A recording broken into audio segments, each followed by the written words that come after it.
Hi friends, இன்றைக்கி என்ன விலாக்னு வந்து பார்க்கலாங்களா? இது லாஸ்ட் வீக் புதன்கிழமைக்கு எடுத்தது. கால வேலைகளை வந்து முடிச்சுட்டு பசங்களை ஸ்கூலுக்கு அனுப்பிட்டு அதுக்கப்புறமா மதியம் வரைக்கும் இன்றைக்கி என்னோடய வேலைகளெல்லாம் எப்படி போயிட்டுருந்தது அப்படிங்கிறது இந்த விலாகில் நான் ஷேர் பண்ணியிருக்கிறேன். இல்லை ஒரு சூப்பரான சங்கரா மீன் குழம்பு ரெசிபி இதில் நான் ஷேர் பண்ணியிருக்கிறேன். கொஞ்சம் டிஃப்ரெண்ட்டாக இருக்கும், ட்ரை பண்ணி பாருங்கள். இன்றைக்கி வீடியோ டைமிங் கொஞ்சம் அதிகம்தாங்க. முடிஞ்ச அளவுக்கு வீடியோவை ஸ்கிப் பண்ணாமல் வந்து பாருங்கள், கண்டிப்பாக உங்களுக்கு வந்து பிடிக்கும். அன்றைக்கி காலையில் பசங்களை ஸ்கூலுக்கு விட்டுட்டு அதுக்கப்புறமா வீட்டுக்கு வந்ததுமே நான் டைரெக்டாக மேலே போகலைங்க. கீழே கொஞ்சம் வேலை இருந்தது, கொஞ்சம் க்ளீனிங் வேலைலாம். இந்த போர்ட்டிக்கோ, இங்கே இந்த வண்டி நிப்பாட்டுற இந்த வராண்டா, அதுக்கப்புறம் பின்னாடி சந்து, இது எல்லாமே நல்லா பெருக்கி தள்ளிட்டு கழுவி தான் விட்டேன். மாதத்துக்கு ஒரு தடவை அதுமாரி கீழே ஃபுல்லாக வந்து நல்லா பெருக்கி தள்ளிட்டு கழுவி விடுறது. இன்றைக்கி இந்த வேலையை தான் வந்து பண்ணியிருந்தேன். மேலே போயிட்டோம்னா அப்புறம் கீழே இறங்கி வந்து இந்த வேலையை செய்யறதுக்கு கொஞ்சம் அலுப்பாகிடும். அதனால தான் வந்து மேலே ஏறுறதுக்கு முன்னாடி கடகடன்னு இந்த வேலையெல்லாம் முடிச்சுட்டு இந்த வேலை செஞ்சிட்ருக்கும்போது தெருவில் மீன் இறாலும் வந்ததுங்க. எனக்கு மீன் குழம்பு வச்சு சாப்பிட்ணுன்னு ரொம்ப நாளாக தோணிகிட்டே இருந்தது. தெருவில் வந்ததுமே வாங்கிட்டேன். சப்போஸ் தெருவில் வரலனாலுமே இந்த வேலையெல்லாம் முடிச்சுட்டு மார்க்கெட்டு போயிட்டு வரணுன்னு தான் நினச்சேன். அதனால் தெருவிலே வந்துடுச்சு. அதையும் வந்ததுமே வந்து கையோட இங்கே கீழே வந்து க்ளீன் பண்ணிட்டு தான் வந்து மேலே எடுத்துகிட்டு போனேன். நம்ம வீட்டுக்கு இந்த பேக் சைடு இந்த சந்தில் வந்து பார்த்திங்கன்னா இந்த பைப் லைன் தெரியுது இல்லைங்களா, முன்னாடி பக்கம் வரைக்கும் தான் கழுவி விட்டேன். அதுக்கப்புறம் அந்தாண்ட கொஞ்சம் பாசம் பிடிச்ச மாதிரி இருந்தது, கொஞ்சம் தேய்ச்சி கழுவுற மாதிரி இருந்தது. அது இன்றைக்கி வந்து நான் பண்ணலை, அப்புறமா பண்ணிக்கலான்ட்டு விட்டுட்டேன். இதுவே கொஞ்சம் டயர்டாகிடுச்சு. இந்த வெளியில் வராண்டா போர்ட்டிக்கெல்லாம் கழுவி அதை வந்து அப்புறம் மீன் இறெல்லாம் க்ளீன் பண்ணிட்டதுக்குள்ளே ரொம்ப டயர்டாகிட்டேன்.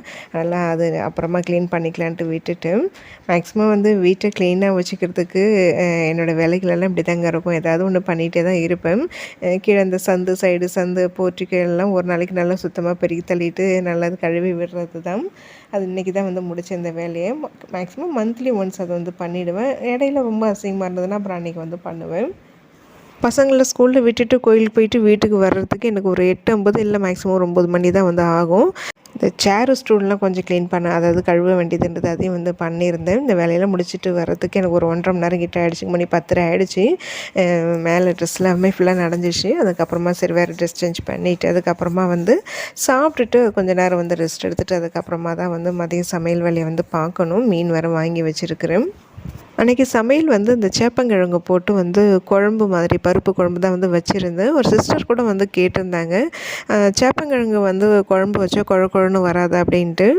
அதை வந்து நம்ம வந்து தண்ணியில் அந்த கிழங்கு வேக வச்சு பண்ணும்போது தான் கொஞ்சம் கொழுப்பு வந்து தெரியும்.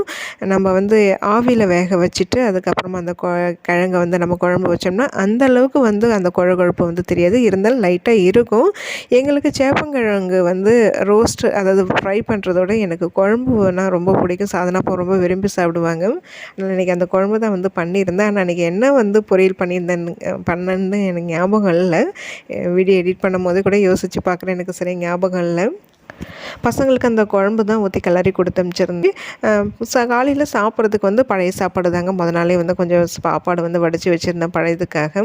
அதனால் வந்து பழைய ஆள் கொஞ்சம் தயிர் போட்டு வந்து சாப்பிட்டுக்கிட்டோம். இப்போ வெய்ய காலம் இல்லைங்களா, இப்போ அடிக்கடிமா வந்து நம்ம வீட்டில் பழையது கூழ் அதெல்லாம் வந்து சேர்த்துக்கிறது. டிஃபன் காலை டைமில் மேக்ஸிமம் காலை டைமில் டிஃபன் செய்ய மாட்டேன். சாப்பாடு செஞ்சேன்னா 2 வேளைக்கு அதோட வச்சுக்கிறது. டிஃபன் வந்து எப்பயாவது தான். வேலையெல்லாம் முடிச்சுட்டு மார்க்கெட் போயிட்டு ஒரு 100 ரூபாய்க்கு மீனும் 100 ரூபாய்க்கு இறாலும் வாங்குகிற பிளானில் தாங்க இருந்தேன். தெருவிலே வந்ததுனால எனக்கு ஒரு 50 ரூபா மிச்சமாயிடுச்சு. 100 ரூபாய்க்கு இந்த சங்கரா மீன் வந்து வாங்கிட்டேன். ஒரு 17 மீன் கிட்ட வந்து இருந்தது. சின்ன சின்ன மீன் தான். இந்த இறால் வந்து ஒரு 50 ரூபா தாங்க. 50 ரூபாய்க்கு கேட்டதுமே கொடுத்துட்டாங்க. மேக்ஸிமம் 50 ரூபாய்க்குலாம் தரமாட்டாங்க. நம்ம மார்க்கெட்லாம் போய் வாங்கினோம்னா நம்ம மூஞ்சை தான் பார்ப்பாங்க. 50 ரூபாய்க்குலாம் கேட்டால் முன்னாடிலாம் கொடுத்தாங்க. இப்போல்லாம் கொஞ்சம் ரேட்டு விலைவாசி ஏறினதுனால 50 ரூபாய்க்கு யாருமே கொடுக்குறதில்ல. மேக்ஸிமம் 100 ரூபா தான். தெருவில் வர்றதுனால ஒரு 50 ரூபாய்க்கு ஒரு அண்ணா எடுத்துகிட்டு வருவாங்க. அவங்க கேட்டதுமே கொடுத்துட்டாங்க. 150 ரூபா தான். மார்க்கெட் போயிருந்தேன்னா 200 ஆயிருந்திருக்கும். ஒரு 50 ரூபா மிச்சமாயிடுச்சு. இறால் வந்து இப்போ செய்ய போகிறதில்ல. அது நாளைக்கு வந்து தொக்கு மாரி பண்ணி சாதனாக்கு லஞ்ச் பாக்ஸ்க்கு வந்து சாதம் போட்டு கிளறி கொடுத்து அனுப்பிச்சிடுவேன். அது அவளுக்கு ரொம்ப பிடிக்கும். அது மெயினாக அவளுக்காக தான் இந்த இறால் வாங்கியிருந்தேன். நான் வந்து இந்த சேப்பங்கிழங்கு குழம்பு போட்டு ஊறுகாய் வச்சு தாங்க வந்து சாப்பிட்டுட்டு சாப்பிட்டதுமே எனக்கு எப்போவுமே காஃபி குடிக்கணும் போல தாங்க ஆசையாக இருக்கும். அடுப்பில் பால் வச்சுட்டு வந்து தான் வந்து சாப்பிட்டேன். இப்போ காலை டைமில் வந்து ரொம்ப குடிக்கிறது கிடையாதுங்க. இந்த சாப்பாடு வடிக்கிற கஞ்சி, அப்புறம் இந்த கருவேப்பிலை தண்ணி, இந்த ஜூஸ்லாம் போடுறதுனால அது குடிச்சிக்கிறது. அதனால் வந்து மேக்ஸிமம் அவங்களுக்கு டீ அவங்க ஆஃபீஸுக்கு போடும்போது சும்மா ஒரு சின்ன கிளாஸில் வந்து குடிப்பேன், அதோட சரி. அதுக்கப்புறமா ஸ்கூலெலாம் பசங்களை விட்டுட்டு வந்ததுக்கப்புறமா தான் அப்புறம் டீயோ காஃபி போட்டு குடிக்கிறது. சாப்பிட்டுட்டு இருக்கும்போதே வந்து வெளியில் ஆப்போசிட்டில் வந்து இந்த குரங்க வந்து விரட்டிட்டு இருந்தாங்க. அந்த சத்தம் கேட்டுட்டு இருந்தது. எனக்கு வந்து கீழே வந்து இந்த மாட்டுக்கு அந்த தீவனம் வாங்கி வச்சுருக்கோம் இல்லைங்களா, அந்த ஞாபகமே டக்குன்னு இல்லை எனக்கு. சரி இங்கே எங்கே வந்தால் பார்த்துக்கலாம் அப்படின்ட்டு நான் மட்டும் அலட்சியமாக இருந்துட்டேன். நான் வந்து பார்த்திங்கன்னா கீழே வந்து அந்த வாளியில் இருந்த அந்த தீவனத்தை வந்து எடுத்து சாப்பிட்றதுக்கு ட்ரை பண்ணியிருக்கு. இது வாளியை நம்ம என்ன தான் டைட்டாக மூடி வச்சு மேலே கல்லெல்லாம் வச்சுட்டாலுமே அது எப்படி தான் ஓப்பன் பண்ணுதே தெரிலங்க. ஓப்பன் பண்ணிடுது. சில சமயம் அப்படியே வந்து தலைக்கிட கவுத்து விட்டுடுது வாளியை. வந்ததுன்னா ஒரு அட்டகாசம் பண்ணிட்டு தான் வந்து போகுது. இன்றைக்கி வந்து நிறைய குரங்கு வந்துருச்சு இன்றைக்கி.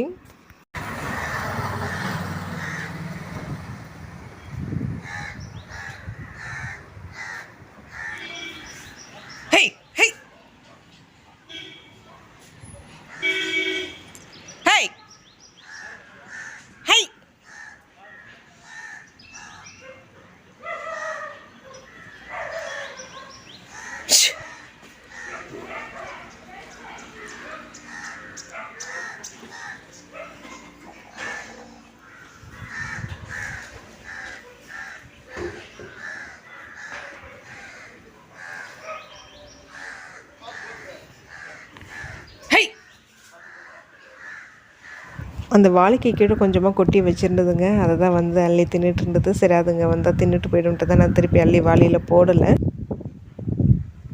நீங்களே கொட்டிட்டு நீங்களே க்ளீன் பண்ணிட்டீங்களா? போய் போ, நீ பிஸ்கட்லாம் இல்லை போ, அதான் துரத்தி விட்றேன் போ போ போ.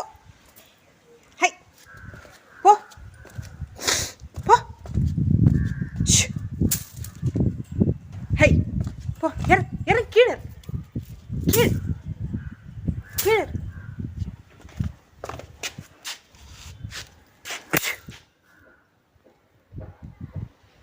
எல்லா குரங்கையும் விரட்டி விட்டுட்டேங்க. அப்போ நம்ம வீட்டுக்கு ரெகுலராக வர்ற அந்த ட்விங்ஸ் மாரி இருக்குங்க 2 குரங்கு, சின்ன குரங்கு. அதை நம்ம என்ன தான் விரட்டி விட்டாலும் போகாது. நான் ஏதாவது கொடுத்தா அது வாங்கி சாப்பிட்டுட்டுக்கு அப்புறம் தாங்க போகும், இல்லைன்னா போகவே போகாது. நான் கதவை சாத்திருந்தாலுமே லைட்டாக கதவை தட்டுற சத்தம் கேட்கும். சப்போஸ் அங்கே நான் ஓப்பன் பண்ணலன்னா ஜன்னல் வழியே வந்து பார்த்து வாங்கும். பிஸ்கெட்லாம் காலி ஆகிடுச்சிங்க. மளிகை பொருட்கள் வாங்கும்போது தான் வாங்கி வந்து வைக்கணும். ஒரு சிஸ்டர் கூட கமெண்ட் பண்ணியிருந்தாங்க என்ன கொடுக்குறீங்கன்னு. இந்த பட்டாணி, உப்புக்கடலை, வேர்க்கடலை, இந்த கடலைப்பருப்பு, பொட்டுக்கடலை, கோதுமை இதெல்லாம் கொஞ்சம் கொஞ்சமாக கையில் அள்ளி வச்சுட்டு கொடுப்பேங்க. அதை அழகாக வாங்கி சாப்பிடும். அன்றைக்கி ஒரு சிஸ்டர் கூட நான் ஷார்ட்ஸில் ஷேர் பண்ணியிருக்கும்போது கமெண்ட் பண்ணியிருந்தாங்க உங்கள் பாண்டிங் நல்லா இருக்குது அப்படின்னு சொல்லிட்டு. எல்லா குரங்கு நிறைய குரங்கு வருங்க. அதில் பெரிய குரங்குலாம் பார்த்தா தான் எனக்கு பயமாக இருக்கும். நிறைய பேர் கேட்டிருந்தீங்க பயமாக இருக்காதா அப்படின்னு சொல்லி கேட்டிருந்தீங்க. இந்த பெரிய குரங்குலாம் பார்த்தா கொஞ்சம் பயமாக தாங்க இருக்கும். அவங்கக்கிட்டனா நான் வந்து இதுமாரி க்ளோஸாக வந்து போய் எது வந்து கொடுக்க மாட்டேன், எட்டுக்கு வச்சிருவேன். ஒரு 2 குரங்கு தாங்க இப்போ ஒன்று வாங்கி சாப்பிட்டுட்ருக்குங்களே இதேமாரி இன்னொன்று வரும். இந்த 2 குரங்கு மட்டும்தாங்க நம்மக்கிட்ட வந்ததுன்னா அது நம்மளை பார்த்து தான் கொஞ்சம் பயப்படும். நம்ம என்ன கொடுத்தாலும் வந்து அழகாக கையை பிடிச்சி வாங்கி சாப்பிடுங்க. கையெல்லாம் கொடுக்கும், கடிக்காது இது. நான் மற்ற குரங்கை விரட்டினாலுமே இந்த 2 குரங்கு நின்று உட்காந்து அழகாக வேடிக்கை தான் பார்க்கும், இதுங்க போகாது. ஏன்னா நான் ஏதாவது கொடுத்தா வாங்கி சாப்பிட்டுட்டு தான் போவோம், அது வரைக்கும் வெயிட் பண்ணும். இவங்களெல்லாம் விரட்டி விட்டுட்டு அதுக்கப்புறமா நம்ம சமையல் வேலையை பார்த்துட்டு யூடியூப் ஒர்க்கும் வந்து பண்ணலாம் அப்படிங்கிறத பிளானில் தான் இருந்தேன். அப்புறம் கொஞ்சம் டயர்டான மாரி இருந்ததுனால ஃபஸ்ட்டு யூடியூப் ஒர்க்லாம் வந்து பார்த்துட்டு பொறுமையாக தான் வந்து அப்புறம் திருப்பி சமைக்கவே ஸ்டார்ட் பண்ணேன். இடையில அப்புறம் மீனை கொண்டு போய் ஃப்ரிட்ஜில் வச்சுட்டேன். ஒரு 1:30 மணி போலலாம் சமையலை ஸ்டார்ட் பண்ணேன். வீடியோலாம் எடிட் பண்ணி அப்லோடு பண்ணுறதுக்கு எக்ஸ்போர்ட் பண்ணி விட்டுட்டு வந்து பார்த்திங்கன்னா உலைய வச்சுட்டு மீன் குழம்புக்கு தேவையானது எல்லாமே ரெடி பண்ணிவிட்டேன். அதுக்குள்ளே வீடியோவை வந்து இடையில அப்லோட் பண்ணி விட்டுட்டு வந்து தான் அப்புறம் சமைக்கிறதுக்கு ஸ்டார்ட் பண்ணேன். ஃபஸ்ட்டு வந்து மீன் வறுவலுக்கு தான் வந்து ரெடி பண்ணியிருந்தேன். இதில் வேறு ஒன்றுமே வந்து சேர்க்கலைங்க. வெறும் குழம்பு மிளகாய்த்தூள், மஞ்சள் தூள், உப்பு, கொஞ்சமாக இஞ்சி பூண்டு விழுது, அவ்வளோதான். தண்ணி சேர்த்து மீனை போட்டு பெசரி வச்சுருக்கிறேன். இது நல்லா ஊருட்டுன்னு ஃபஸ்ட்டு இது பண்ணிவிட்டு தான் அதுக்கப்புறம் வெங்காயம், தக்காளி, பூண்டு எல்லாம் தோல் உரித்து வச்சுருந்தேன். இன்றைக்கி வந்து மீன் குழம்பு வந்து அரைச்சி விட்டு தான் மசாலாலாம் போட்டு அரைச்சிட்டு தான் வந்து பண்ண போகிறேன். அது எப்படி பண்ணலாங்கிறது பார்க்கலாம். மிளகு, ஜீரகம், சோம்பு 3மே வந்து 1/2 ஸ்பூன் வந்து எடுத்துருக்கிறேன். ஒரு 10 சின்ன வெங்காயம், ஒரு 10 சின்ன சின்னதாக இருக்கனாலும் கொஞ்சம் பூண்டு பல், அதுக்கப்புறம் வந்து தேங்காய் கம்மியாக தான் வந்து வைக்க போகிறேன். அதில் வந்து ஒரு 1/4 மூடி தேங்காய் தான் வந்து எடுத்துருக்கிறேன். அது கீழ்னதுனால உனக்கு நிறைய இருக்கிற மாரி தெரியுது உங்களுக்கு. அதுக்கப்புறம் வந்து பார்த்திங்கன்னா ஒரு பெரிய சைஸ் தக்காளி தான் எடுத்துருக்கிறேன். அதில் வந்து ஒரு 4 பீஸ் எடுத்துருக்கிறேன், அவ்வளோதான். இது எல்லாமே வந்து பார்த்திங்கன்னா எண்ணெய் சேர்த்து நல்லா வறுத்துட்டு மைய அரைச்சிக்கணும். இந்த சின்ன வெங்காயமும் பூண்டு வந்து தட்டிட்டு வந்து சேர்க்க போகிறேன். இதை வந்து வதக்கிக்க போகிறேன், அவ்வளோதான். மீன் குழம்பு வந்து எனக்கு ரொம்ப புளிப்பாக இருந்தால் வந்து பிடிக்காது. தக்காளி பெரிய சைஸ் தக்காளியை வந்து சேர்த்துருக்கேன். நல்லா பழமான தக்காளி தான். அதனால் புளியோட அளவு எப்போதுமே நான் கொஞ்சம் கம்மி பண்ணிப்பேன். ஃபஸ்ட்டு வந்து புளியை ஊற வச்சிடலாம். நம்ம அது வறுத்து அரைக்கிறதுக்குள்ளே வந்து எல்லாமே ஒன்றாவே சேர்த்து வந்து நல்லா வதக்கிக்கலாங்க. அந்த சோம்பு, மிளகு, ஜீரகம்லாம் வந்து நல்லா வறுபட்டுடும். ஒவ்வொரு நாளைக்கு ஒவ்வொரு விதமாக வந்து வைப்பேங்க. இன்றைக்கி மீன் குழம்பு வந்து இப்படி தான் வந்து பண்ணுறேன். இது எல்லாமே ஸ்டார்டிங்கில் வந்து யூடியூப்பில் பார்த்து கற்றுக்கிட்டது தான். கொஞ்சம் லோ ஃப்ளேம்லேயே வச்சு நல்லா வதக்கிக்கலாம்.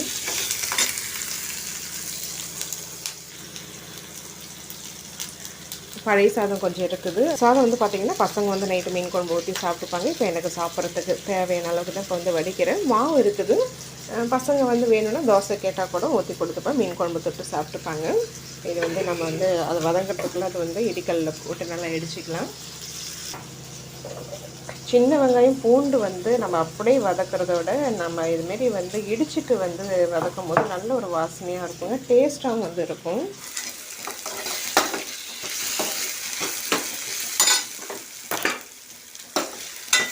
இது நல்லா வதங்கிடுச்சு. இப்போ அது ஆறுனதுக்கப்புறம் நல்லா வந்து மையை அரைச்சிக்கலாம்.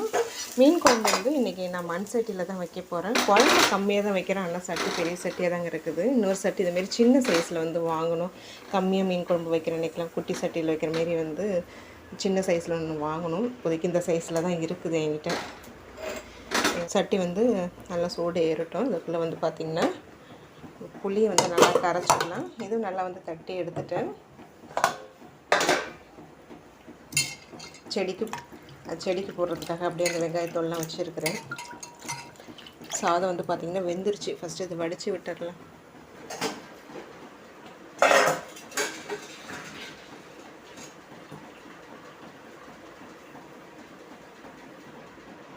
சட்டி சூடானதுமே இல்லை தேவையான அளவுக்கு வந்து எண்ணெய் சேர்த்துட்டு கொஞ்சமாக வெந்தயம், வடகம் வந்து போட்டிருக்கிறேன். அது நல்லா பொரிஞ்சதுக்கப்புறமா தட்டி வச்சுருக்கிற வெங்காயம், பூண்டு சேர்த்து நல்லா வதக்கிக்கிறேன். இது நல்லா வந்து வதங்கி வரணும். அந்த கேப்பில் நம்ம இப்போ வதக்கி ஆற வச்சுருக்கிறோம் இல்லைங்களா, அதை வந்து நல்லா மைய அரைச்சி எடுத்துக்கலாம். வெங்காயம், பூண்டு வதங்கினதுக்கப்புறம் அது கூடவே வந்து நம்ம மீதி வச்சுருக்கிற தக்காளியும் சேர்த்து நல்லா வந்து வதக்கிக்கலாம்.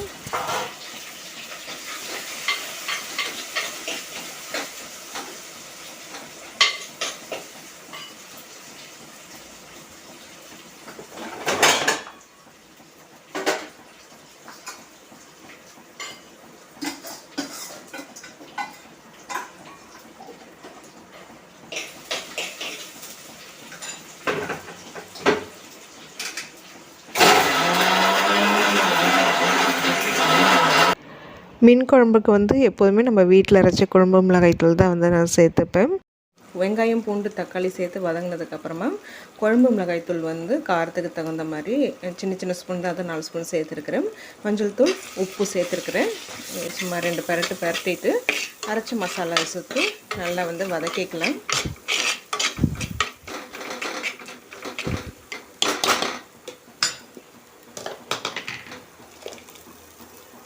இந்த மசாலோட பச்சை வாடை போய் லைட்டாக எண்ணெய் பிரிஞ்சு வர வரைக்கும் இதை நல்லா வந்து வதக்கிக்கணும்.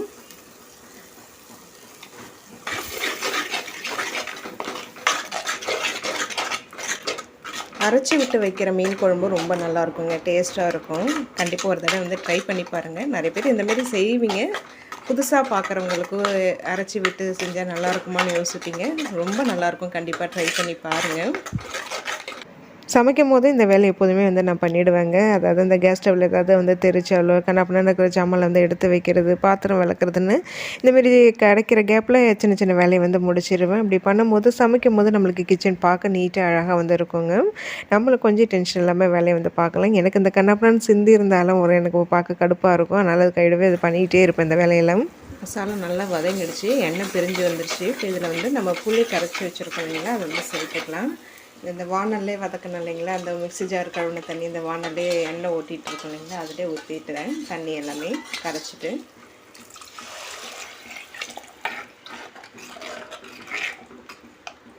₹100 தான் மீன் வாங்கினது. பாதி மீன் பாதி இல்லை, ஒரு 7 மீன் வந்து வறுக்கிறதுக்கு வச்சுட்டு மீதி ஒரு 8 மீன் கிட்டே இருக்கும்னு நினைக்கிறேன். ஆமாம், குழம்புக்கு எடுத்துக்கிட்டேன். நல்லா குழம்பு வந்து கம்மியாக தான் வைக்கிறேன். இன்னும் கொஞ்சம் கூட தண்ணி விடலாம்.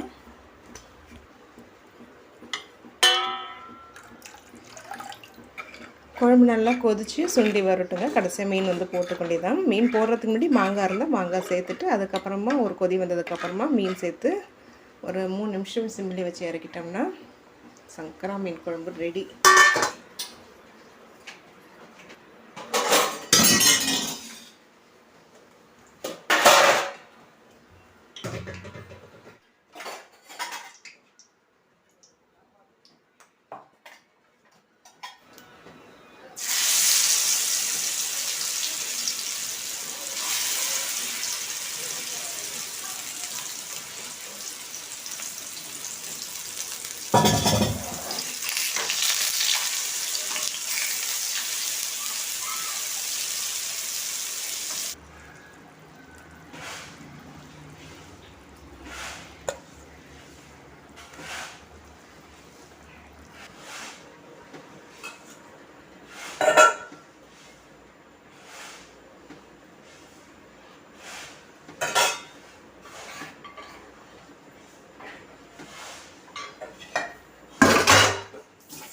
மீனை போட்டதுமே கிளறி விடுறதோட சரிங்க. இடையில ஒரே ஒரு வாட்டி வந்து அலசி மட்டும் விட்டால் போதும். சங்கரா மீன் வந்து சீக்கிரம் வெந்துடும், சீக்கிரம் உடையவும் ஆரம்பிச்சிடும். அதனால் வந்து குழம்பு இறக்கிறதுக்கு ஒரு 4 நிமிஷத்துக்கு முன்னாடி போட்டு ஒரு கொதி வந்ததுமே சிம்மில் ஒரு 2 நிமிஷம் வச்சுட்டு நம்ம இறக்கிடலாம். முன்னாடிலாம் மீன் குழம்புல வந்து ஃபஸ்ட்டே வந்து வதக்கும் போதே வந்து பச்சை மிளகா போடுவேன். அதை விட வந்து அது ரொம்ப வதங்கி ரொம்ப வந்து வெந்து போயிடுது. அதனால் இப்போ வந்து கடைசியாக தான் வந்து மீன் போடுறதுக்கு கொஞ்சம் நேரத்துக்கு முன்னாடி தான் வந்து பச்சை மிளகா வந்து போடுறது. அப்படி போடும்போது அந்த நல்ல கலர்ஃபுல்லாகவும் இருக்குது பார்க்கவும், நல்ல திட்டமாகவும் வந்து வெந்துடுது. அது வந்து சாதத்தில் வந்து தொட்டு சாப்பிடும்போது ரொம்ப நல்லா இருக்குது சாதத்துக்கு. மீன் வறுவல் வந்து எனக்கு மட்டும் தான் இப்போ 2 வறுத்துட்டேங்க. மீதி எல்லாமே எடுத்து ஃப்ரிட்ஜில் வச்சுட்டேன். பசங்க வந்தால் சூடாக வறுத்து கொடுத்துக்கலான்னு. கொஞ்சம் சாந்து வர மாதிரி தாங்க எடுத்து அதாவது மசாலா போட்டிருந்தேன். அந்த சாந்து வந்து தனியாக தொட்டுட்டு சாப்பிட்றதுக்கு ரொம்ப நல்லாயிருக்கும். மீன் குழம்பு வந்து ரெடி ஆகிடுச்சு. பார்த்திங்கன்னா இன்றைக்கி ஒரு 2 மணிக்கு மேலே ஆகிடுச்சு சமையல் வேலையெல்லாம் முடிக்கிறதுக்கும். வந்து பார்த்திங்கன்னா எப்போதுமே வந்து மீன் குழம்பு வந்தெல்லாம் வச்சோம்னா வச்ச உடனே சாப்பிட்றதோட அதை மீனில் அந்த குழம்பு வந்து மீன் நல்லா ஊறி வந்ததுக்கப்புறமா சாப்பிடும்போது இன்னும் ரொம்ப நல்லா டேஸ்ட்டாக இருக்கும். அதாவது நைட்டுக்கோ இல்லை அடுத்த நாளோ சாப்பிடும்போது தான் ரொம்ப நல்லாயிருக்கும். அதுவும் இந்த மண் சட்டியில் வச்ச மீன் குழம்போட டேஸ்ட்டு வேறு லெவலில் இருக்குங்க. அது திருப்பி அந்த சட்டிலே அந்த மீன் குழம்பு சூடு பண்ணி சாப்பிடும்போது ரொம்ப நல்லாயிருக்கும். என்ன ஒன்று இந்த சங்கரா மீன் குழம்பு திருப்பி சூடு பண்ணோம்னா மீன் எல்லாமே நல்லா வந்து கரைஞ்சி போயிடும். அதான் ஒன்று. சமைச்சதுமே வந்து பார்த்திங்கன்னா கொஞ்சமாக சாதம் போட்டு சும்மா டேஸ்ட்டுக்கு மட்டும்தான் அந்த குழம்பு ஊற்றி சாப்பிட்டேன். பழைய சாதம் கொஞ்சம் இருந்தது. அதுக்காக தான் மெயினாக அந்த மீன் வறுவலே வறுத்து அந்த சாந்து கொஞ்சம் எக்ஸ்ட்ரா வர மாதிரி பழைய சாப்பாட்டுக்கு அந்த மீன் வறுவலை வச்சு வந்து சாப்பிட்டுக்கிட்டேன். இன்றைக்கி பசங்களை ஸ்கூலில் விட்டுட்டு வந்ததுக்கு அப்புறமா மதியம் ஒரு 2 மணி வரைக்கும் என்னுடைய வேலைகள் எல்லாமே இப்படி தாங்க வந்து போயிட்டுருந்தது. இதை தான் நான் இன்றைக்கி ஷேர் பண்ணியிருக்கிறேன். கண்டிப்பாக உங்களுக்கு இந்த விளாக் பிடிச்சிருக்கும்னு நினைக்கிறேன்.